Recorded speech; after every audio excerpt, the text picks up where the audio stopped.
Bueno, la idea de hoy es presentar el estudio Adaptable, que es un estudio que evalúa las distintas dosis de aspirina en prevención secundaria. Bueno, los investigadores lo que dicen es que la enfermedad cardiovascular aterosclerótica es la causa de morbimortalidad más alta en los Estados Unidos y que la aspirina está recomendada. Bueno, hoy vamos a presentar el Adaptable, que es un estudio que evalúa las distintas dosis de aspirina en enfermedad cardiovascular.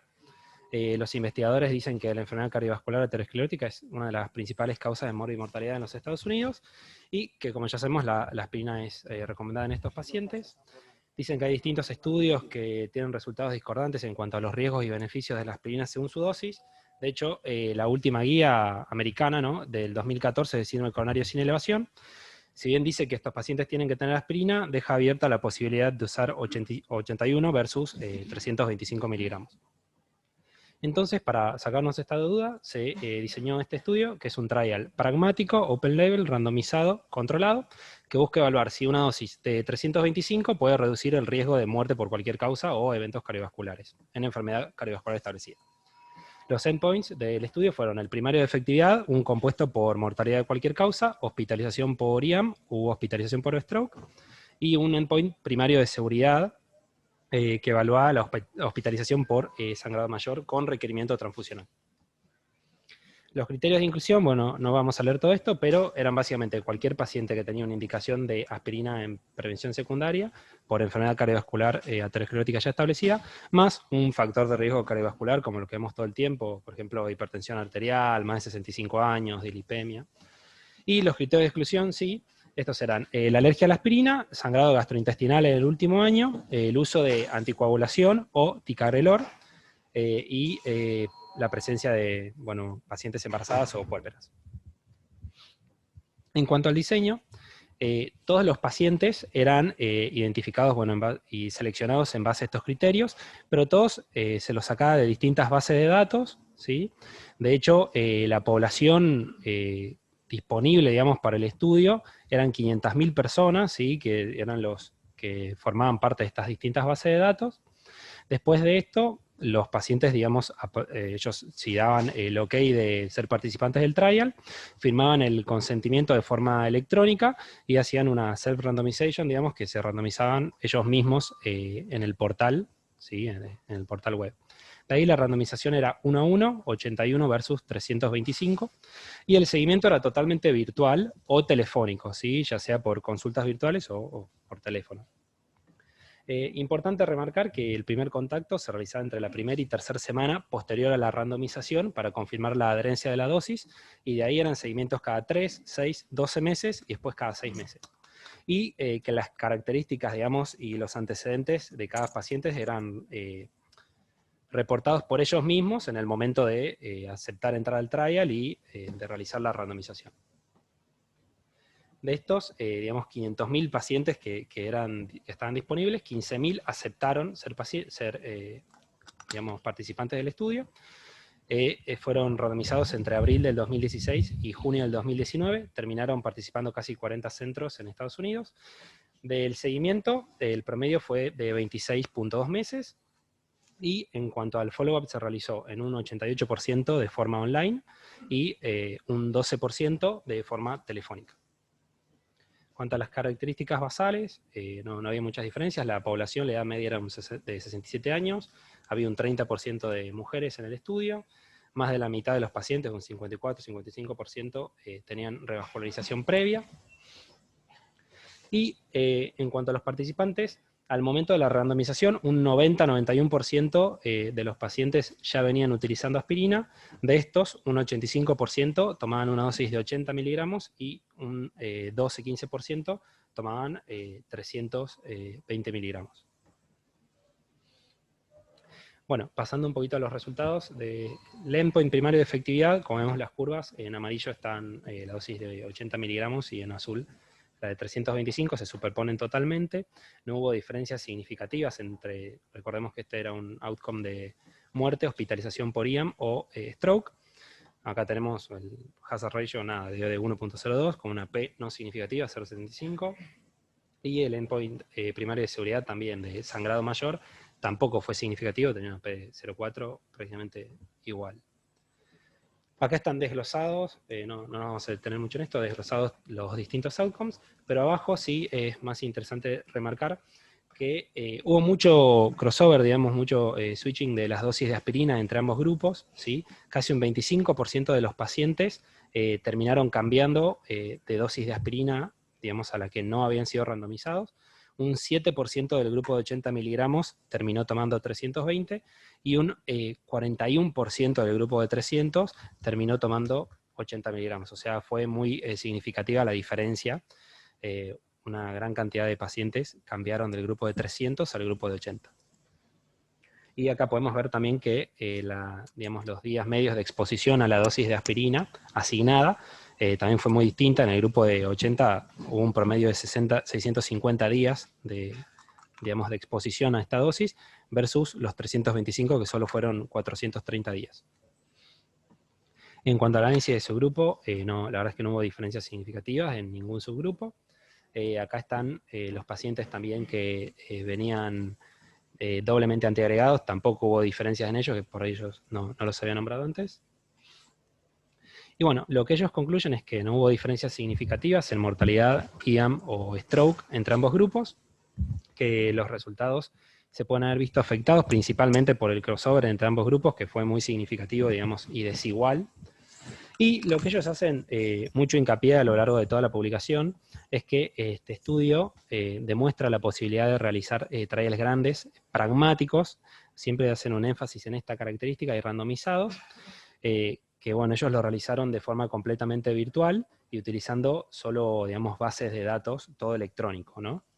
Entonces, yo la verdad es que mucho no sabía de qué era un trial pragmático o qué diferencia puntual tenía con el resto de los estudios que solemos ver más frecuentemente. Entonces busqué un poquito, y básicamente un trial pragmático es un estudio que busca evaluar la efectividad, digamos, de un tratamiento en condiciones reales de la práctica clínica, que es algo que siempre mencionamos por ahí de los estudios que tienen una población hiperseleccionada, que no es lo que solemos ver en el consultorio, y esto lo logran minimizando los criterios de inclusión y exclusión, disminuyendo el número de procedimientos y la complejidad de estos, y digamos las visitas y el seguimiento, o sea, un follow-up más sencillo, y evaluando grandes outcomes clínicos, digamos, sin demasiados detalles. Supuestamente, esto es entre otras características, y con esto lo que se buscaría lograr es una mejor validez externa, un costo más bajo, diseños más simples, y obviamente también tener muestras poblacionales mucho mayores.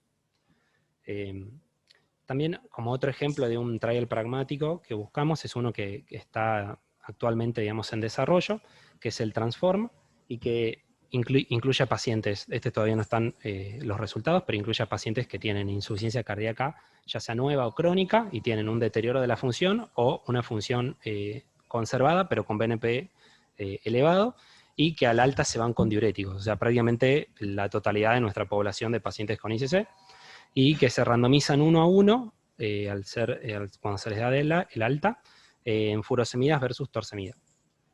Y el seguimiento es totalmente virtual, 30 días, 6 meses, 12 meses, y los endpoints son muy sencillos, también mortalidad de cualquier causa, o mortalidad de cualquier causa, hospitalización a los 30 días y a los 12 meses, y después cuestionarios de calidad de vida y síntomas de depresión, o sea, outcomes clínicos que ellos consideran que son significativos para esta población, como un diseño estándar de lo que sería un trial pragmático. Y bueno, la idea era un poquito discutir no solo este trial, sino también el uso de los estudios pragmáticos en la actualidad. Bueno, muy bien, Benjamín. Bueno, la idea de la presentación era esa, como dijo Benjamín, dual. Por un lado, discutir un poco en detalle este estudio que se presentó en la ACC, y bueno, aprovechar este espacio para hablar algo de lo que son los ensayos pragmáticos, ¿no? Que muchos de ustedes conocen a la perfección, otros no tanto. Estamos en un momento de la medicina de precisión, ¿no? En la oncología, si las cosas, digamos, se está guiando mucho por la farmacogenómica. Si tenés el marcador A, te doy el biológico A, si tenés el B, te doy el B, y pareciera que en la cardiología los estudios pragmáticos dieron mucho resultado, ¿no? Por ejemplo, un estudio pragmático fue el ISIS en su momento.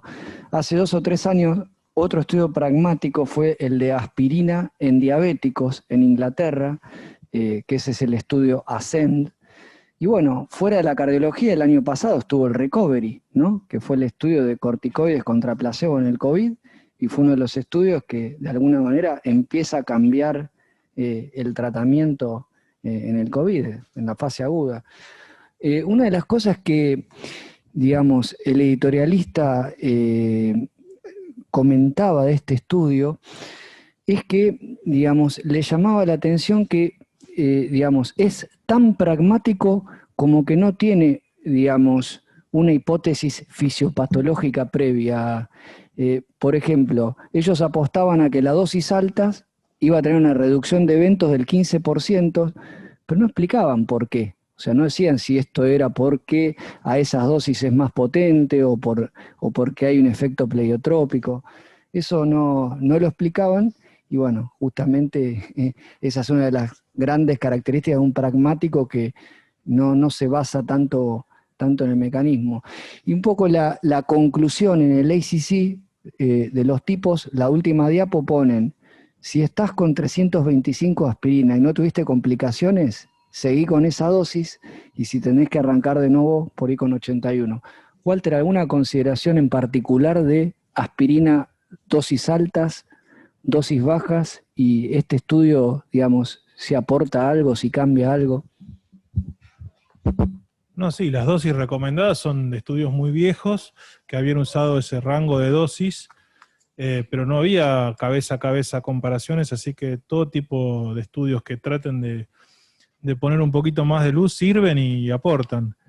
Me llama la atención que no hubo ni siquiera una tendencia a más sangrado, ¿no? Con más aspirina. Y me llama la atención ese 41% de switch que ensucia mucho los resultados, digamos, 41% de una rama se fue a la otra. Eso es como que es demasiado alto el valor. Y nada, finalmente con respecto a lo pragmático, digo, ¿quién determina cuando un estudio es pragmático? Digamos, ¿quién le pone el cartel de pragmático? ¿Hay un protocolo, digamos? ¿Cómo se define que un estudio es o no es pragmático? ¿Es subjetivo? ¿Hay una línea objetiva? ¿Cómo vos sabés eso? Yo no lo sé. Entiendo conceptualmente qué es el estudio pragmático, pero ¿cómo uno define qué es un estudio pragmático? A mí me parece que, digamos, es una definición muy conceptual. Para mí sería un diseño que de alguna manera pretende acortar la brecha entre lo que pasa en el mundo randomizado, digamos, el experimento de laboratorio, con respecto a la vida real. Entonces, son preguntas de investigación grandes, muchas veces de drogas que ya están aprobadas, en donde están testeando dosis. Son diseños para mí simples en cuanto a la concepción y la conducción, y también de menor costo.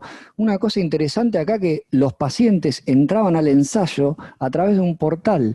O sea, había una base de datos en Estados Unidos de la población potencialmente elegible, que eran 500.000, y los pacientes entraban al portal y se autorrandomizaban. Eso, digamos, a mí me parece que para nosotros, los que estamos acá, es bastante novedoso. Y lo que dice el tipo que escribe el editorial es que la idea de esto es que los pacientes vengan hacia vos y no vos hacia el paciente. ¿Navarro? No, yo quería hacer una pregunta. No sé, bueno, ¿Puedo? No. ¿Quién sabe? Bueno, es lo mismo. No, yo lo que iba a decir es que para mí el estudio, yo cuando vi la hipótesis de este trabajo, me pregunté si en realidad la hipótesis era una hipótesis fisiopatológica o era más bien una hipótesis de factibilidad de un trabajo de este tipo. Me inclino más por esto último, porque la dosis alta de aspirina versus la baja, que es un tema de discusión bastante vieja, incluso viene de la famosa paradoja americana, ¿no? Creo que fue el estudio Plato, en el cual la población de Estados Unidos, en su enorme mayoría, tomaba 3,25 y no 80, como bueno. Esa es una disquisición. Con respecto al diseño en sí, para mí el estudio pragmático viene a ser como una cosa intermedia entre los grandes estudios de cohorte post-marketing que comparan cohortes y las ajustan por propensity, y los estudios originalmente randomizados, que son estudios controlados, contra placebo en general, y de los únicos que se puede derivar la regla de la guía clínica, y de los únicos que pueden servir para darle la patente a un medicamento. Estos estudios, a través de estos estudios, son forzosamente abiertos, porque no pueden ser contra placebo, y tienen una serie de sesgos que evidentemente cumplen un rol, pero todavía no pueden cumplir los roles duros que tienen los estudios randomizados. Y como vos dijiste muy bien, está bastante sesgado el estudio porque hay un cambio espontáneo de gente que probablemente tiene miedo a la hemorragia digestiva y bueno, y por último es esta modalidad del public, no me acuerdo cómo es la sigla, public intervention, es que decir que los pacientes se autorrandomizan y participan más voluntariamente en el estudio. O sea, los pacientes que están tomando aspirina es más fácil que se autoseleccionen para este tipo de estudios, lo cual no deja de ser un sesgo también, pero aparentemente hay un estudio de fibrilación auricular que se llama, no me acuerdo cómo, que se acaba de publicar, que tiene este tipo de randomización. Así que para mí agregan cosas, son útiles, pero no hay que pedirle peras al olmo. No, yo solamente quería hacer una pregunta de procedimientos. En la, digamos, de metodología, hay un estudio que también tuvo mucha entrecruzamiento, no sé si ustedes se acuerdan del Stitch, en una de las hipótesis, pero en el informe, en los resultados, se mostraba el resultado por registro y por tratamiento, es decir, con y sin entrecruzamiento. ¿Se hizo esto en este estudio y hubo alguna diferencia? No. No, o sea, está evaluado directamente con el crossover, pero no hay, por lo menos por ahora, no publicaron. En el original. Sí. Okay, porque en ese estudio sí, ahí se modificaba los resultados. Yo tenía una duda, por ahí no entendí bien, pero cuando lo leí. Pero este estudio como que solo se pueden cruzar para el lado que se cruzaron. No se pueden cruzar al revés. Por ejemplo, en la práctica diaria es muy habitual que los pacientes se quejen de que hematoma, de que sangran, de que van al odontólogo, bueno, 20.000 cosas por el sangrado. Entonces saben que hay otra rama que tiene mucha menos dosis y es lógico que piensen en que es seguro pasarse a la otra rama. Ahora, nunca van a saber si hay beneficio con lo otro, con la dosis que están tomando, porque eso lo van a saber una vez que termine el estudio. Con lo cual solo pueden ir para la rama de menor dosis o de menor efecto adverso, que es lo que ellos ven o lo que es más manifiesto en la vida cotidiana. Eso, yo entiendo el racional de estos estudios pragmáticos. Ahora bien, eso no sé cómo se podrá controlar, porque la verdad que es bastante lógico lo que hizo la población, digamos, algo que da riesgo, da síntomas cuando tiene efecto adverso, que da reflujo, da úlcera, da gastritis, da hematoma, da riesgo de sangrado, que es algo totalmente conocido por la población, versus una respuesta que quizá era positiva, pero que solo van a saber el día que termine el estudio. Con lo cual, lo que hizo la población es bastante lógico y me parece que era bastante previsible que eso pasara. Y me parece que es muy sucio el tomar un resultado así como válido cuando casi el 50%, bueno, un poco menos del 50% se cruzó de rama, medio difícil. Sí, el 90%. Ya venía tomando baja dosis que la volvió a lo que estaba tomando.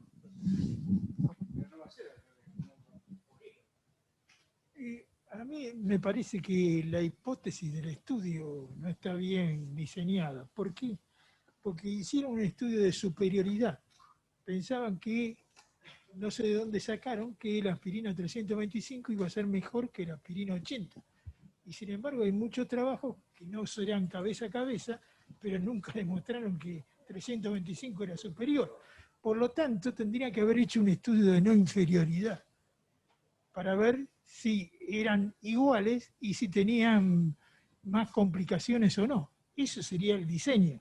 Por lo tanto, si el diseño fuera de no inferioridad, digamos, los cálculos se hacen completamente distintos, no tienen nada que ver con los cálculos de superioridad. Y el otro problema que yo veo es que se pasaron 40% de un lado al otro, y entonces ahora dicen como que no sangran, pero si vos ves el hazard ratio, si bien no es significativo, es mayor para los tipos de 325.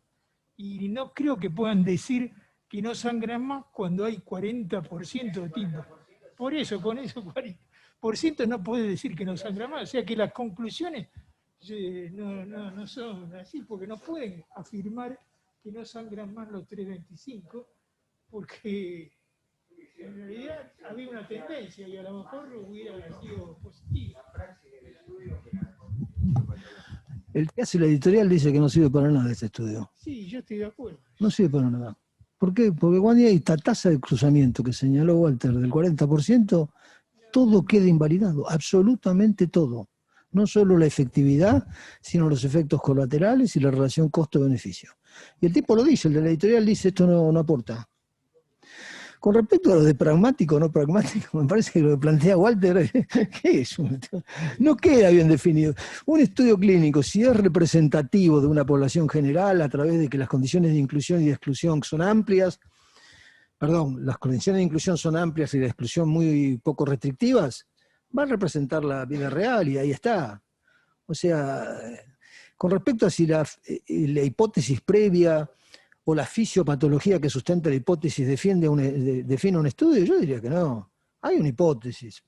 Por ejemplo, si uno tiene que decir cuál es el mecanismo de acción de las glifosinas que motivó este estudio, todavía se están peleando a ver por qué actúan las glifosinas y disminuyen la mortalidad. O sea, se hace el ensayo clínico, no se sabe cuál es la respuesta fisiopatológica. Segundo, bueno, ahí fallaron todos. No, pero lo otro, hay estudios donde la hipótesis fisiopatológica se cambia después del resultado del ensayo. Y eso es así. Por ejemplo, todas las drogas, el tratamiento de la insuficiencia cardíaca fue al revés el mecanismo. Algunas veces hay una hipótesis que después se rechaza o se acepta según el resultado del ensayo clínico. ¿Por qué hicieron este estudio? Qué sé yo, no sé, pero les salió mal esto. No. Lo más interesante son lo que decían de que es un estudio que reproduce hoy en día ensayos simples a través de una base de datos electrónica, donde no hace falta toda la sofisticación que había antes, pero bueno, en la medida en la cual los pacientes queden... ¿Cómo? Que no sirven para como evidencia dura. No, ¿cuál? ¿Esos? No, este estudio no sirve. Hay que decir, mira, acá otro, olvídese de porque no aporta nada. Pero con respecto a los ensayos con registro electrónico son interesantes. El estudio de los corticoides, la verdad que es muy simple, ¿no? Y los tipos que editorializaron sobre ese estudio dijeron, mire, estos tipos hicieron lo que se hizo con el GISIS, pero con una base electrónica. Y eso realmente... Diabéticos. No, el ASCEND, que es un estudio que salió hace 2 o 3 años, estudio inglés, que justamente el que lo encabezó fue el que hace la editorial de ¿está bien? El ASCEND, aspirina en pacientes, digamos, con diabetes y sin eventos vasculares, el ASCEND, usted lo conoce. Bueno, ese estudio también tiene esta línea. Una cosa que quiero decir, claramente el estudio falló en la conducción, pero uno de los autores de este trabajo es Michael Pensina, Walter, un tipo que hoy es uno de los epidemiólogos top de Boston, es uno de los que, encabezó todo el tema del índice de reclasificación neta, o sea, es un tipo de un nivel muy alto, o sea, bueno, hay algo en la conducción ahí, pero yo no estoy tan seguro que la no inferioridad, que esto, que lo otro, o sea... No hay nada que corrija si hay cruzamiento. Es imposible ir contra el cruzamiento cuando los médicos no creen o cuando los pacientes no creen. Si el paciente no cree, se va a ir a la baja dosis. Y si el médico no cree, como el estudio que decía Alberto Domenech, los tipos se van a terminar revascularizando tarde o temprano. Solo tenía que ir a su médico de cabecera, cuando viera que no había evidencia para tomar 325, le iba a decir, volvé al 81.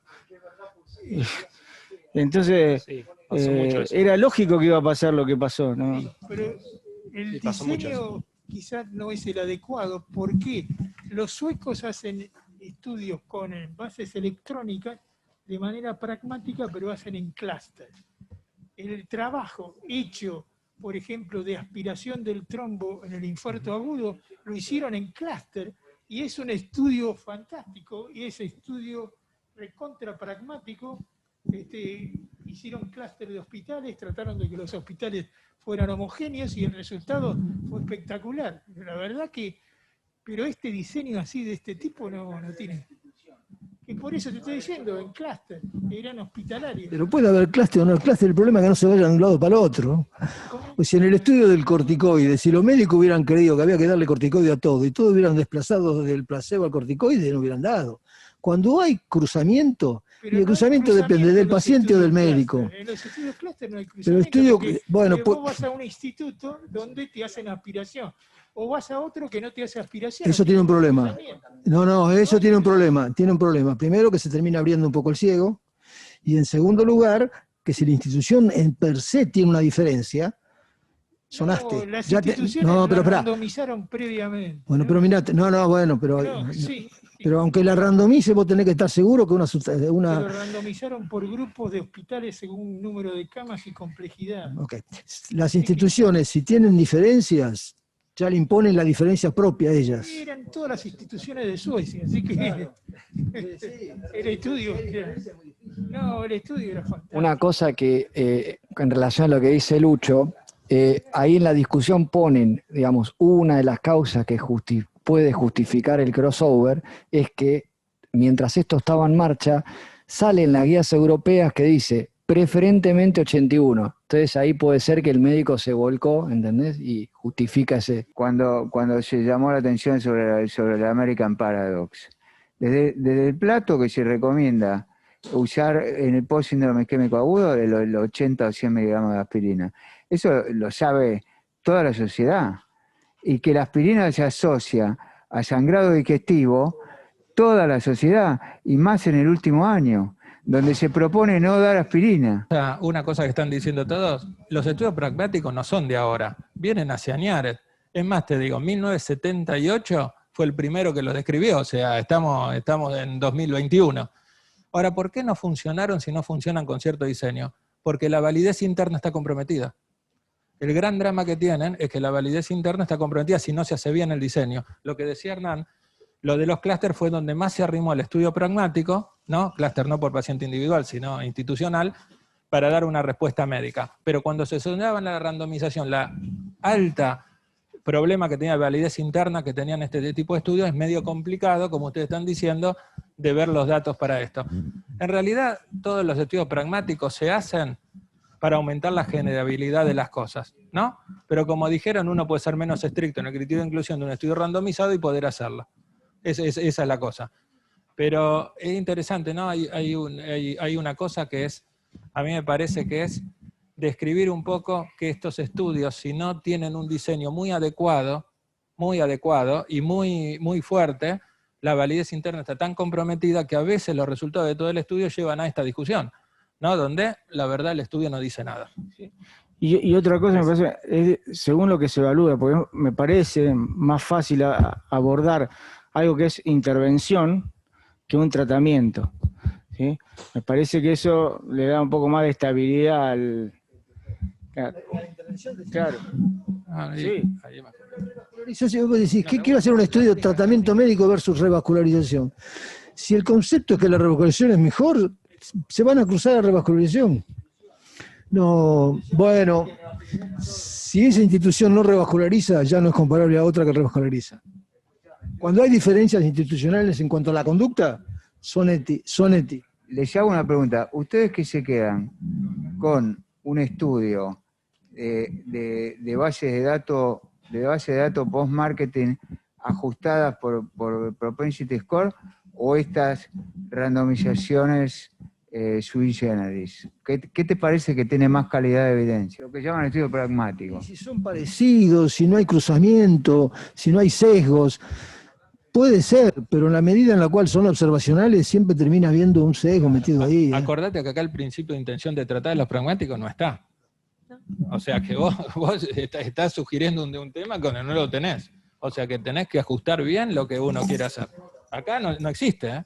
Esa es otra de las diferencias. José, para mí, a ver, el ISIS-2 también es un estudio pragmático. El ISIS-2 dice, paciente que tiene dolor y supradesnivel con tantas horas de evolución, ya está. Por eso, esos son trabajos que para mí son pragmáticos porque tenían 2 criterios de inclusión y 2 criterios de exclusión y punto. Son trabajos, no evaluaron el, no, ya sé, Doc, pero no evaluaron el nivel de...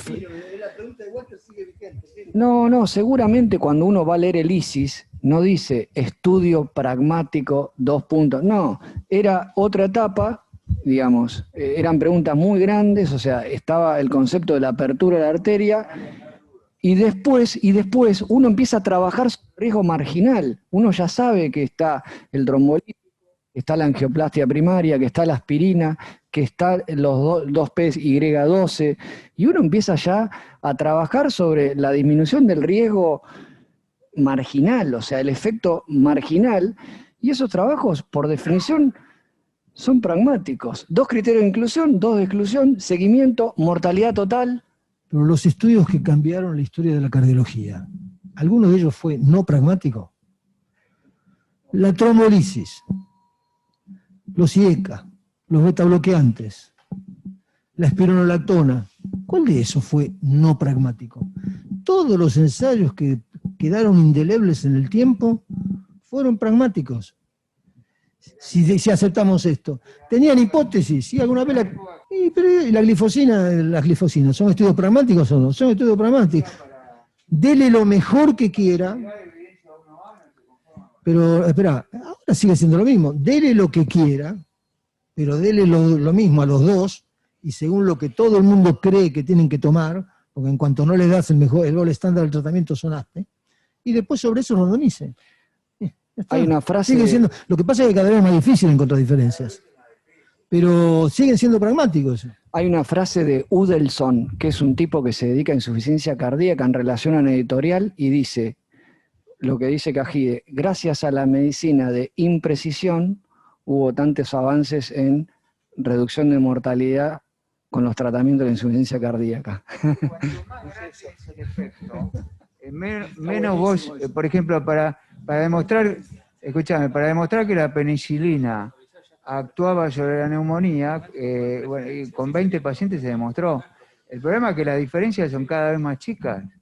Entonces hoy no se acepta un estudio que no sea randomizado y controlado con placebo para probar una droga, ni para generar una guía de práctica clínica. El pasado es el pasado, pero hoy día no es tan aplicable. Pero todos los estudios pragmáticos son randomizados y pueden ser doblesivos, ¿no? Eso no es metodología. No son controlados. Eso para mí, José, va de la cardiología al COVID. Ya tenés el corticoide que baja la mortalidad, ¿no? Todo lo que hagas es on top. Ejemplo, no sé, ahora está el tocilizumab. Entonces... Los tipos que estudiaron COVID, a pesar de que se reconoce, y que el propio Fauci reconoce la plataforma Recovery como generadora de una acción beneficiosa para la salud, son los mismos tipos que te dicen que no tenés que aprobar una droga nueva si no tenés un estudio controlado contra placebo.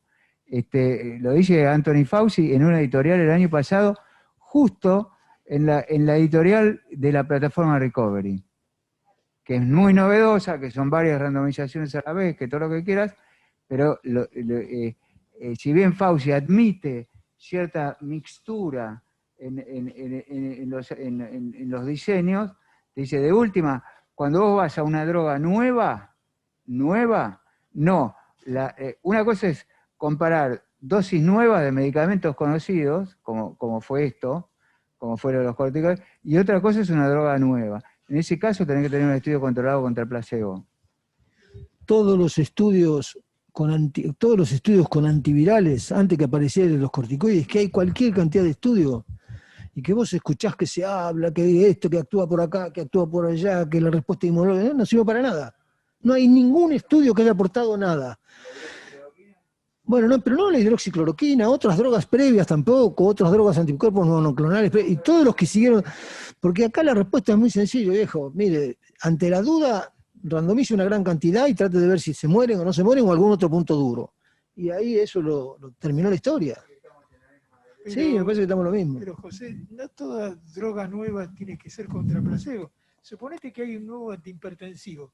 ¿Vas a utilizar el antihipertensivo contra placebo? No se puede.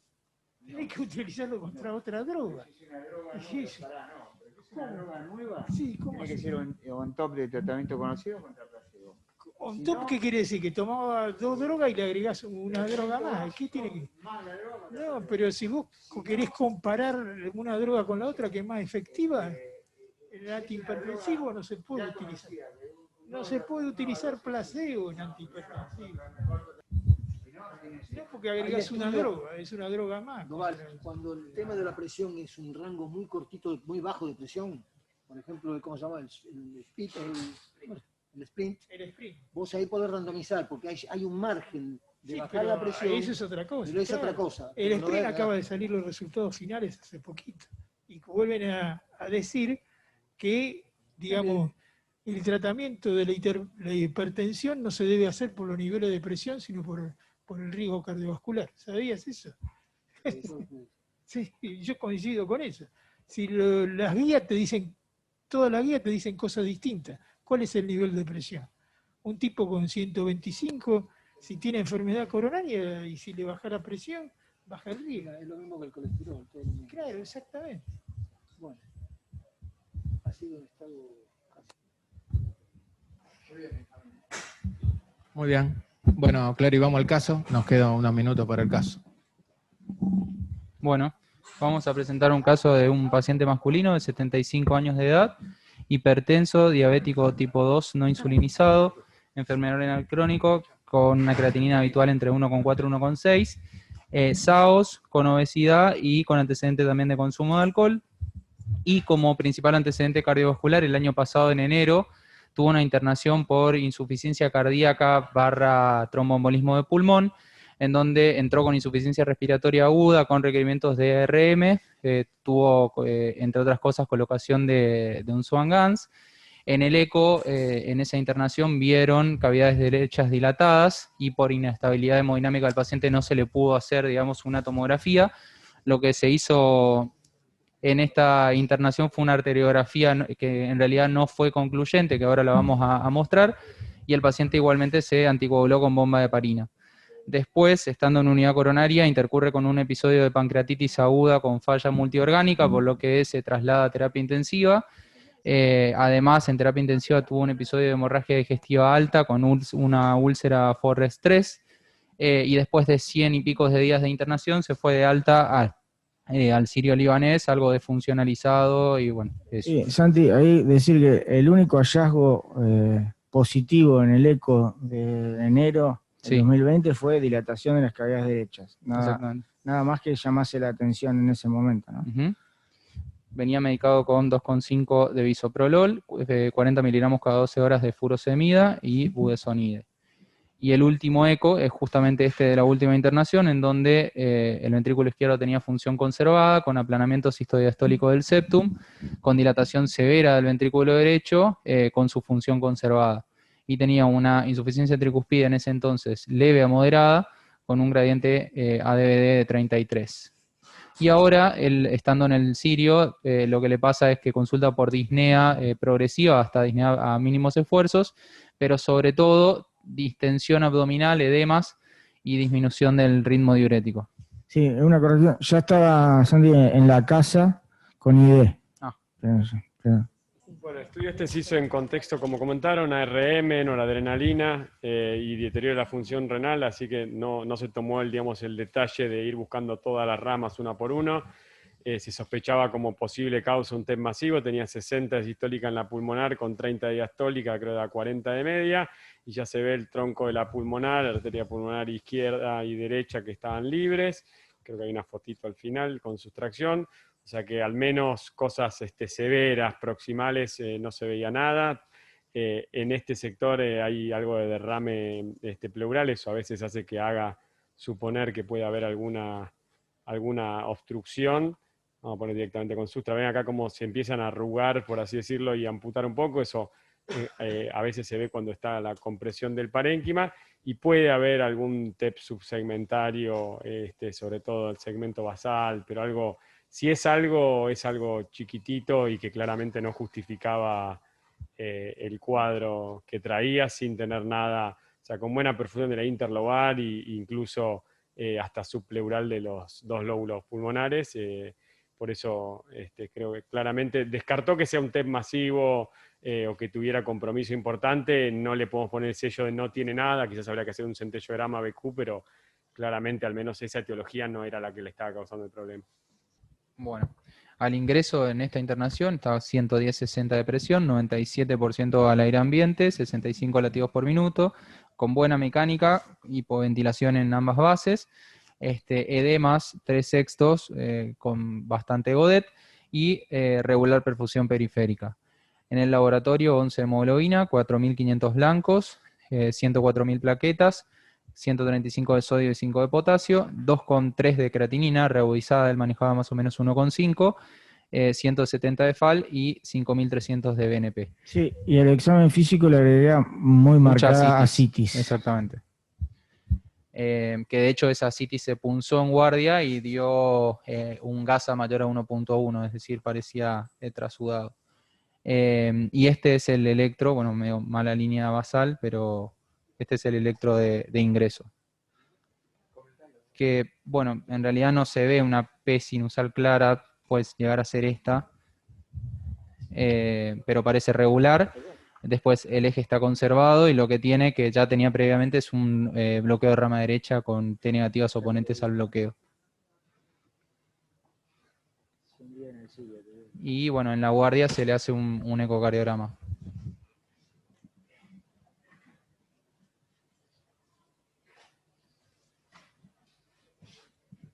A nosotros nos lo consultan porque tenía un síndrome ascítico edematoso y no encontraban bien la causa por qué tenía lo que tenía. ¿Usted? No, dije aclaré lo de la casa porque la familia, que lo cuidan mucho, el señor, habían detectado un aumento marcado de peso en el último mes, 10 kilos.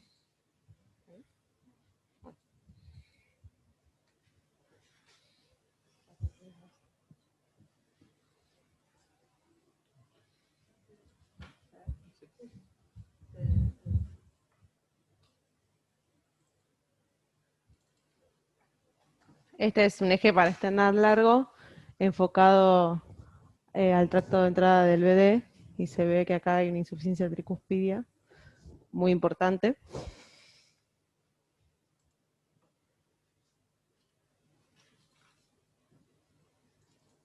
Esta es la misma vista. Acá se ve algo medio móvil. Después yo el día siguiente la volví a ver con Lucho, los volvimos a ver de vuelta. Terminamos de ver que tiene una cuerda, nos parece que tenía una cuerda rota. Sí, explica bien, Luffy, porque ahí se ve, no es un eje largo, es un tracto de entrada ventrículo derecho, ¿sí? Lo que ven atrás es la aurícula derecha. Esta es aurícula derecha, esto es ventrículo izquierdo, esta es la tricúspide. Esta es la valva septal. Y lo que está aplanado ahí es el ventrículo izquierdo. Esto, ¿no? De acá es el ventrículo izquierdo, perdón. Y esto se está compartiendo. Está en pausa. Y ahí Luffy le va a decir que no tiene valvulopatía izquierda, ¿no? Sí. Bueno, perdón, ¿eh? Bueno.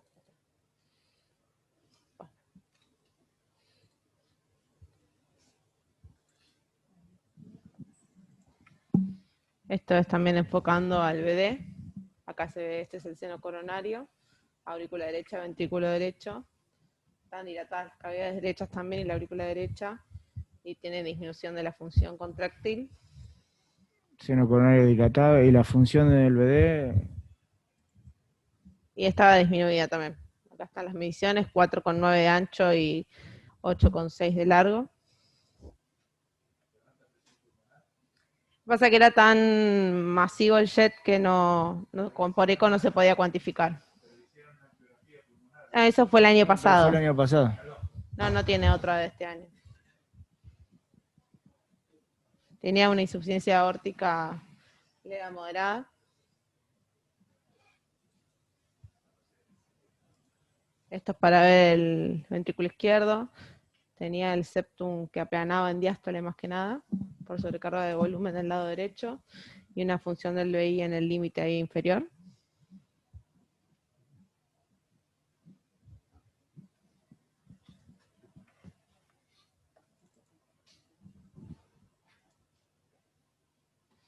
Bueno, este es el jet. Capaz que tengo alguna que se haya menos, pero se ve que es muy importante. A ver si tengo otra que haya grabado. Sí, pasa que capaz que...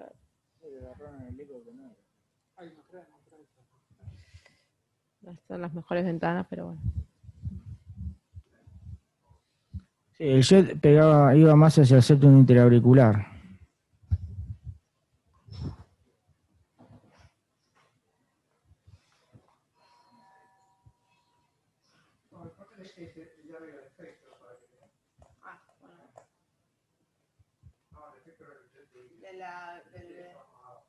¿Estamos abajo?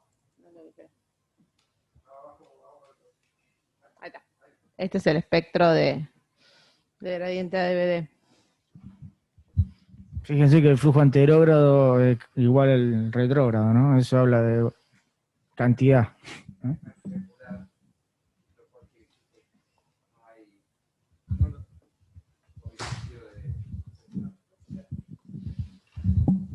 Cuando la insuficiencia tricúspide es muy severa, el jet, en vez de ser redondo, como se suele ver en todas las insuficiencias valvulares, tanto tricúspida como mitral, casi es una cámara única. Entonces, el jet es triangular y eso habla de la severidad del reflujo. ¿Se entiende? Cuando un jet pasa por un orificio chiquito, como es una insuficiencia tricúspida que puede ser importante, pero el orificio regurgitante es chico, el jet es muy romboidal o por lo menos tiene una forma semicircular. Cuando es triangular es que el orificio es muy grande. Eso quiere decir que la coaptación prácticamente no hay coaptación y que la insuficiencia tricúspide es libre. Y eso tiene dos consecuencias. Primero, nos confirma la severidad y segundo, no permite evaluar la presión pulmonar. Porque así como la evaluamos siempre por insuficiencia tricuspidia, cuando la insuficiencia tricuspidia es libre, no hay gradiente entre el ventrículo y la aurícula y se infraestiman las presiones pulmonares. Así que ahora no sabemos qué presión pulmonar tiene por eco, porque no es válido medir ese gradiente y sumarle la aurícula, porque eso no correlaciona con la presión pulmonar en pacientes con insuficiencia tricuspida severa. Había una imagen móvil asociada. O sea, después, digamos, volvimos a ver las imágenes y parece que tiene prolapso con una cuerda rota y que, bueno, eso podría ser la causa de la insuficiencia tricuspida masiva.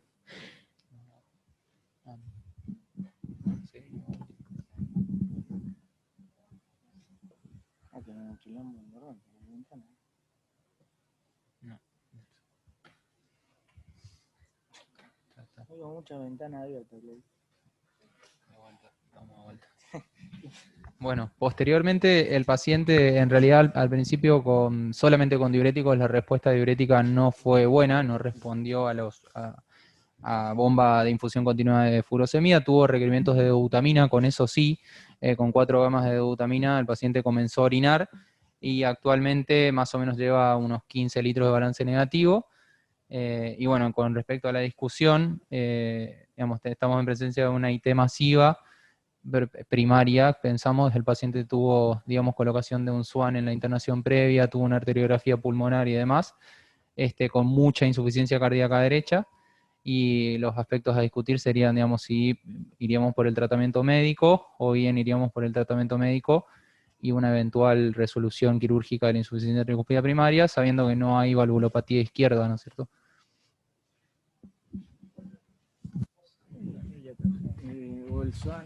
Acá Un tema podría ser la etiología, ¿no? Probablemente haya habido algo traumático, ¿no? De la otra internación, en alguna colocación, probablemente, no me parece ser infeccioso. Yo la verdad que lo mediría, o sea, le pondría un catéter, mediría la presión, y me pregunto si el TriClip está disponible y si podría ser una opción y cómo aplicaría el TriClip para un caso en donde hay algo tan orgánico como esto, que hay una ruptura cordal ¿no? Y donde el anillo parece un poco dilatado, ¿no? Digo por el riesgo de este paciente en una cirugía, ¿no?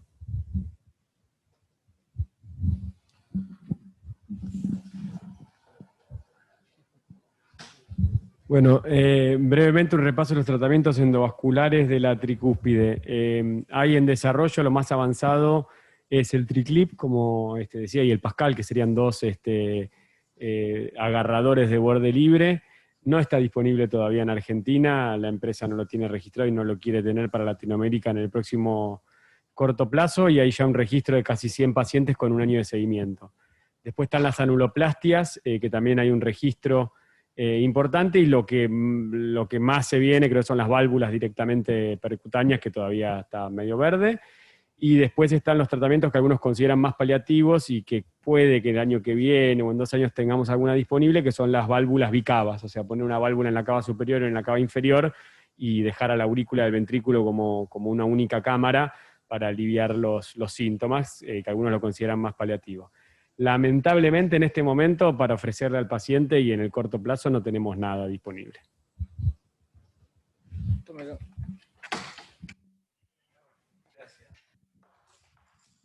No, lo que yo me planteo es si estamos en el momento de acuerdo a los resultados de los registros. Hay un trabajo de Rana de la evaluación de la función ventricular, de la hipertensión pulmonar y de la interdependencia ventricular a través del septum acerca del resultado posterior de esto. Porque el problema de este paciente o de estos pacientes con deterioro de la función es que uno le puede hacer el reemplazo o la plástica de la tricúspide, lo que fuere.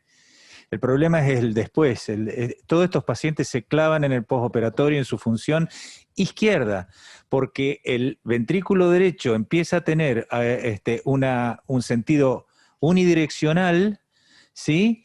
Y colapsa por la sobredistensión del septum, que de alguna manera colapsa al ventrículo izquierdo. Y estos pacientes se mueren en el postoperatorio de falla izquierda, por digamos, una falla diastólica.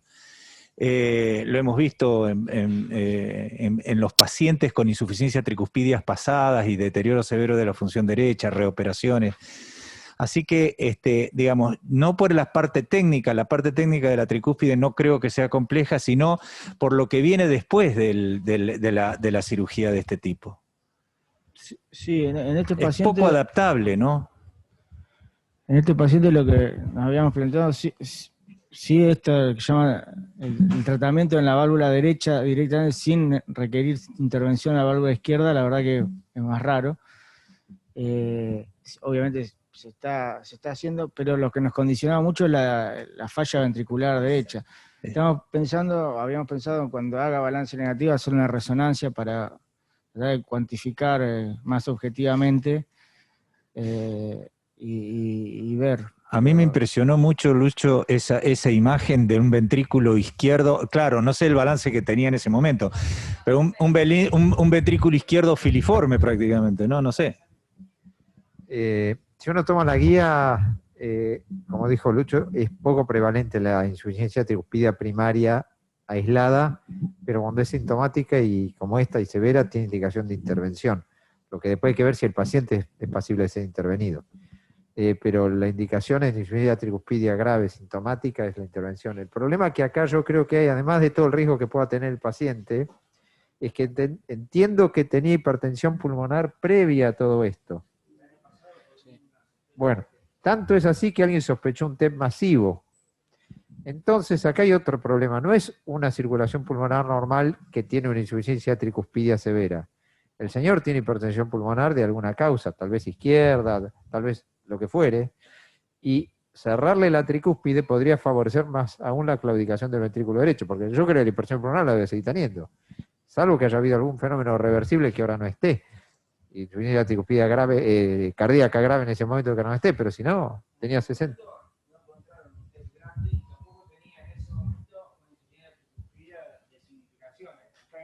En ese contexto como leve a moderada.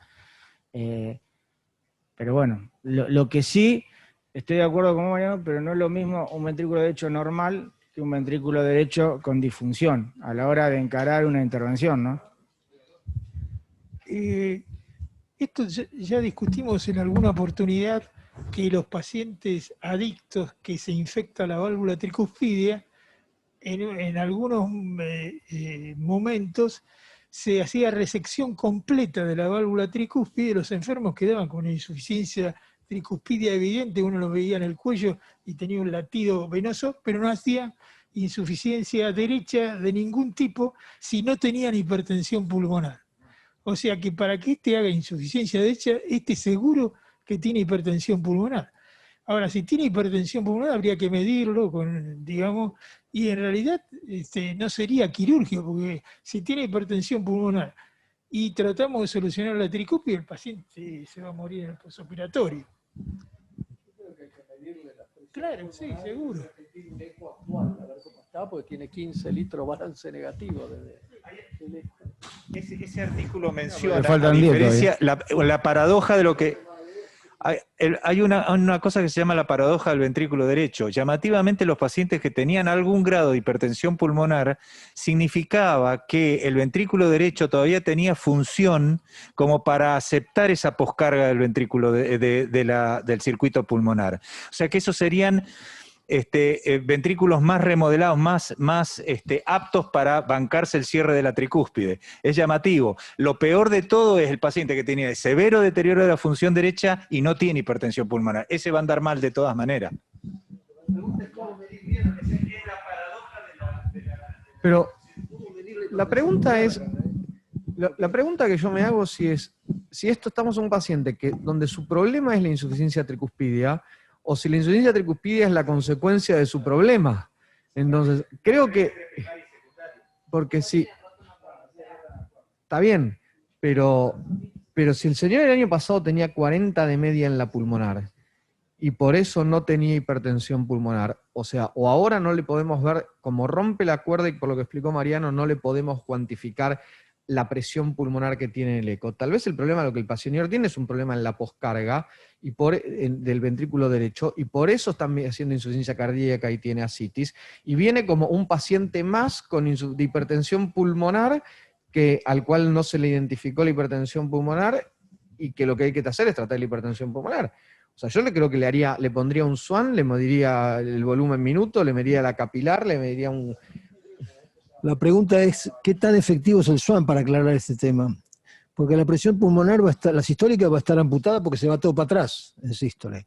Y el volumen minuto no sé si se puede medir en forma eficiente cuando vos tenés una insuficiencia tricuspidia tan severa. Bueno, esto ya lo hemos discutido en más de una oportunidad. Sí. Y para sacar esa duda en alguna oportunidad lo que hicimos, es algo que no veo ningún problema en volver a hacerlo, porque aparte Lucho ya lo mencionó, cuando tuvimos duda de eso, lo medimos por SWAN y lo medimos por resonancia.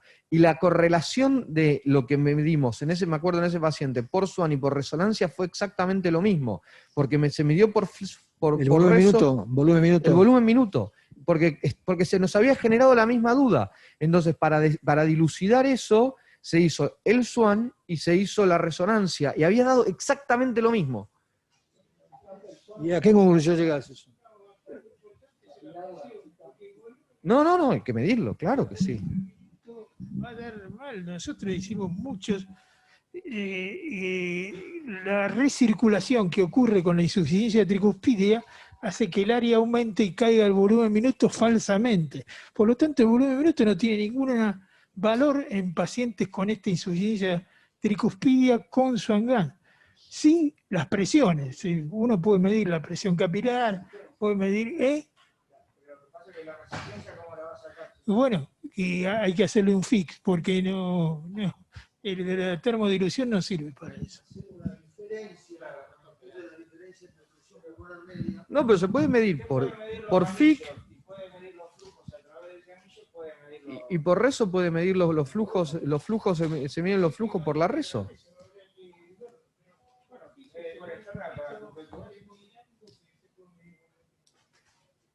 PQS no sé si mide flujos absolutos, lo que mide es relación entre flujos. No, la reso puede medir el flujo. No, pero estoy diciendo QPQS, estaba diciendo QPQS. QPQS o el grado de Juni, qué sé yo, no mide flujos absolutos, lo que mide es relación entre flujos, pero que es distinto. Entonces, la resonancia no sé si mide flujos reales o una cosa, si mide relación entre flujos no sirve.